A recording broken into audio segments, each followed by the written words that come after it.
नमस्कार मंडळी, कसे आहात? मजेत ना?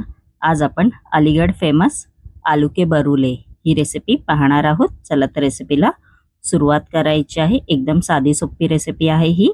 त्यासाठी इकडे मी बाउलमध्ये असे उकडलेले बटाटे आहेत, ते असे तुकडे करून घेतलेले आहेत.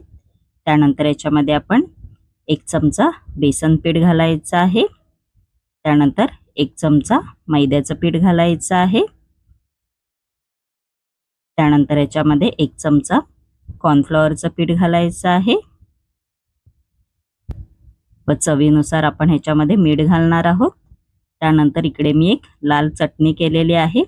त्यामध्ये मी लाल सुक्या मिरच्या, आलं आणि लसूण अशी चटणी करून घेतलेली आहे, ती घालायची आहे त्याच्यामध्ये. या रेसिपीचा फुल व्हिडिओ मी माझ्या यूट्यूबच्या चॅनलवर अपलोड केलेला आहे, तिकडे तुम्ही जाऊन पाहू शकता. त्यानंतर आपण आता हे हाताच्या साहाय्याने मिक्स करून घेणार आहोत. बघू शकता तुम्ही, असं झालं पाहिजे. आपण आता हे तळून घेणार आहोत. त्यासाठी इकडे मी कढईमध्ये तेल गरम करायला आधीच ठेवलं होतं. तेल आपलं गरम झालेलं आहे. आपण आता हे बटाटे आहेत ते असे तेलात सोडायचे आहेत, एक एक करून. व medium to high to medium फ्लेमवर आपल्याला हे चांगले तळून घ्यायचे आहेत. बघू शकता आपले आलू के बरुले तयार झालेले आहेत. त्याच्यासोबत खाण्यासाठी आपण एक आता हिरवी चटणी करणार आहोत. त्यासाठी इकडे मी मिक्सरचं जार घेतलेला आहे. त्यामध्ये अशी कोथिंबीर घालायची आहे व 2 ते 3 जसं तुम्हाला तिखट पाहिजे तशा हिरव्या मिरच्या घालायच्या आहेत.